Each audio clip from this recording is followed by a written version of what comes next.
मित्रों, जीवन और मृत्यु के इस अनंत चक्र में क्या आपने कभी सोचा है कि जब कोई अपना हमें छोड़कर चला जाता है तो क्या उनका सफर वहीं खत्म हो जाता है? क्या उनके और हमारे बीच का वो गहरा रिश्ता, वो भावनात्मक डोर हमेशा के लिए टूट जाती है? बिल्कुल नहीं। हमारे धर्म ग्रंथ बताते हैं कि ये रिश्ता और भी गहरा हो जाता है। आज हम एक ऐसी ही यात्रा पर निकलेंगे जो हमें पितृपक्ष के उस रहस्य से परिचित कराएगी जिसे जानकर आपके जीवन के कई दुख और परेशानियां समाप्त हो सकती हैं। ये कथा हमें बताएगी कि कैसे हमारे पूर्वज, जो अदृश्य रूप में हमारे आसपास ही हैं, आज भी हमारे जीवन के हर सुख दुख के साक्षी हैं। क्या आप जानते हैं कि एक ऐसी भूल भी हो सकती है जो हमारी 7 पीढ़ियों को दुख दे सकती है? और क्या आप जानते हैं कि एक छोटा सा कर्म भी हमारे पितरों को मोक्ष दिला सकता है? आज हम सुनेंगे एक ऐसे तपस्वी की कथा जिन्होंने मोक्ष के लिए सब कुछ त्याग दिया था, लेकिन उनके पितरों का दुख देखकर उन्हें अपनी तपस्या छोड़नी पड़ी। अगर आप हमारे चैनल पर नए हैं तो ऐसे ही ज्ञानवर्धक कथाओं के लिए चैनल को सब्सक्राइब करें और घंटी का बटन जरूर दबाएं। और हाँ, कमेंट बॉक्स में जय श्री हरि लिखना न भूलें। आइए शुरू करते हैं पितृपक्ष की इस अद्भुत और मार्मिक कथा को। भगवान विष्णु शेषनाग की शैया पर लेटे हुए हैं। माता लक्ष्मी उनके चरण दबा रही हैं। आकाश में गरुड़ देव धीमी गति से प्रवेश करते हैं। उनके चेहरे पर गहरी चिंता है। गरुड़: हे प्रभु, क्षमा करें, मैं आपके विश्राम में विघ्न डालने आया हूँ। भगवान विष्णु: हे गरुड़, तुम तो मेरे प्रिय भक्त हो, तुम्हारा आना विघ्न नहीं बल्कि शुभ संकेत है। कहो, किस चिंता में हो? गरुड़: प्रभु, मैं मृत्यु लोक से आ रहा हूँ। वहां मैंने देखा है कि मनुष्य अपने कर्मों के फल से बहुत दुखी हैं। बहुतों के जीवन में संतान का सुख नहीं है, किसी के घर में धन धान्य नहीं है और कई लोग अज्ञात कारणों से रोगग्रस्त हैं। मैंने सुना है कि इन सब का कारण पितृदोष हो सकता है। क्या ये सच है? भगवान विष्णु: हे गरुड़, तुम्हारा प्रश्न बहुत गहरा है।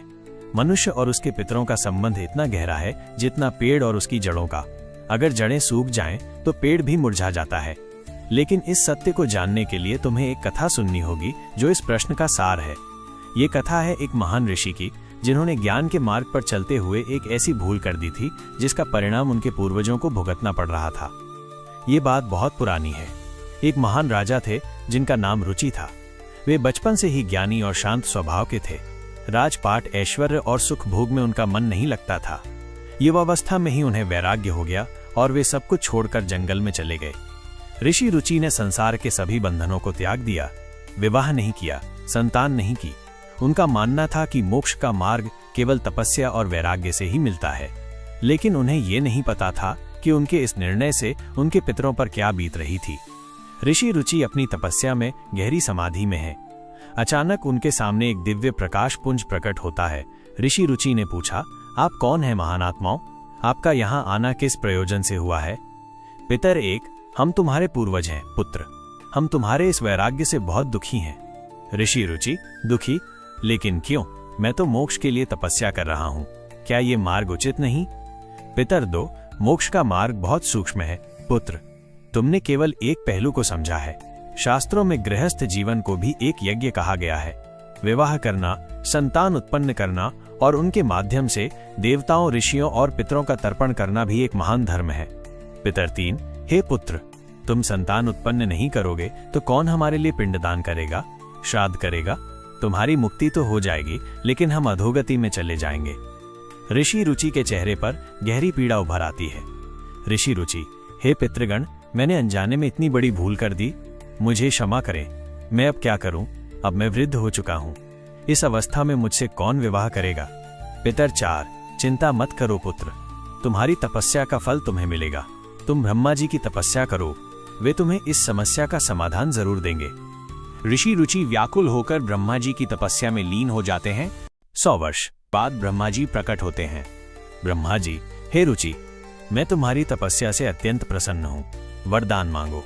ऋषि रुचि: हे परमपिता, मेरे पितरों ने मुझे संतान उत्पन्न करने को कहा है, किंतु मुझे अब इस वृद्धावस्था में कोई कन्या नहीं मिल रही है। कृपया मुझे एक योग्य कन्या प्रदान करें।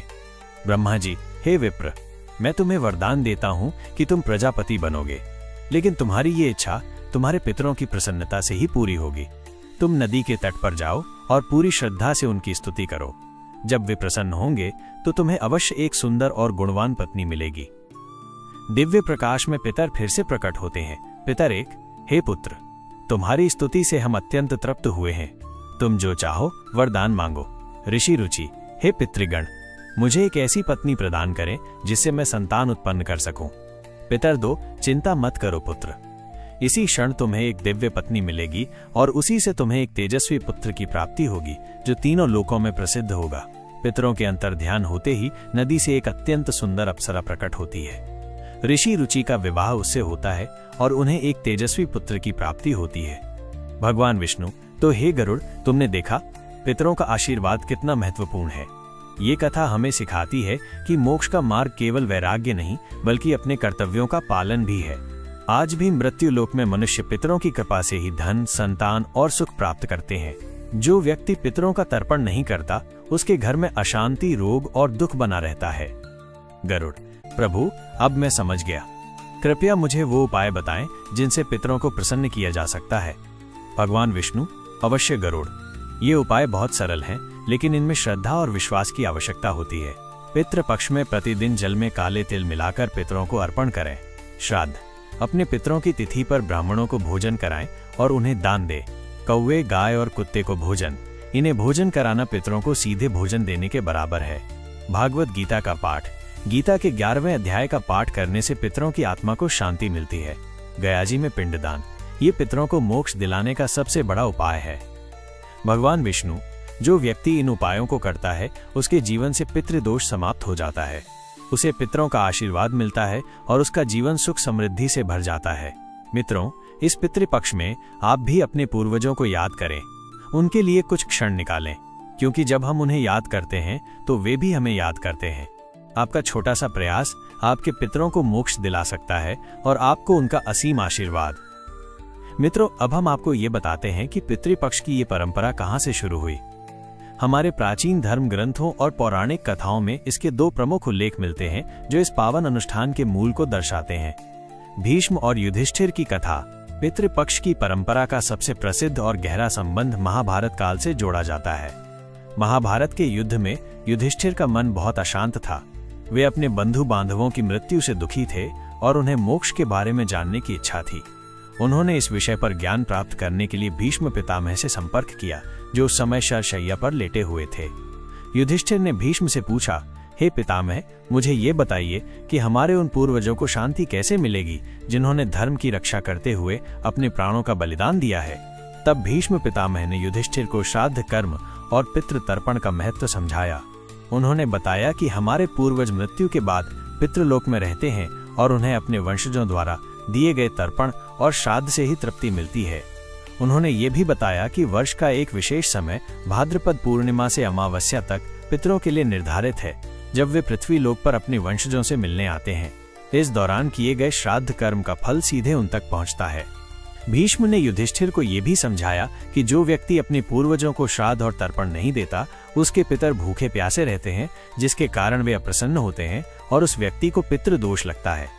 युधिष्ठिर ने भीष्म के बताए अनुसार सभी नियमों का पालन किया, जिससे उनके पूर्वजों की आत्मा को शांति मिली। इस कथा के अनुसार ये माना जाता है कि इसी समय से पितृपक्ष की परंपरा की शुरुआत हुई, जहां जीवित पीढ़ी अपने पूर्वजों के प्रति अपनी कृतज्ञता और सम्मान प्रकट करती है।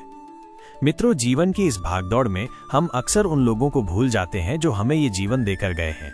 पितृपक्ष सिर्फ एक धार्मिक अनुष्ठान नहीं है, बल्कि ये हमारे पूर्वजों के प्रति हमारी श्रद्धा, हमारा प्रेम और हमारी कृतज्ञता है। इस कथा को अपने सभी प्रियजनों के साथ साझा करें ताकि वे भी इस ज्ञान को प्राप्त कर सकें। और हाँ, कमेंट में पितृभ्यो नमः लिखकर अपनी श्रद्धा जरूर व्यक्त करें। और ऐसी और भी ज्ञानवर्धक कहानी के लिए हमारे चैनल को सब्सक्राइब अवश्य करें। मिलते हैं अगली वीडियो में। धन्यवाद। जय श्री हरि।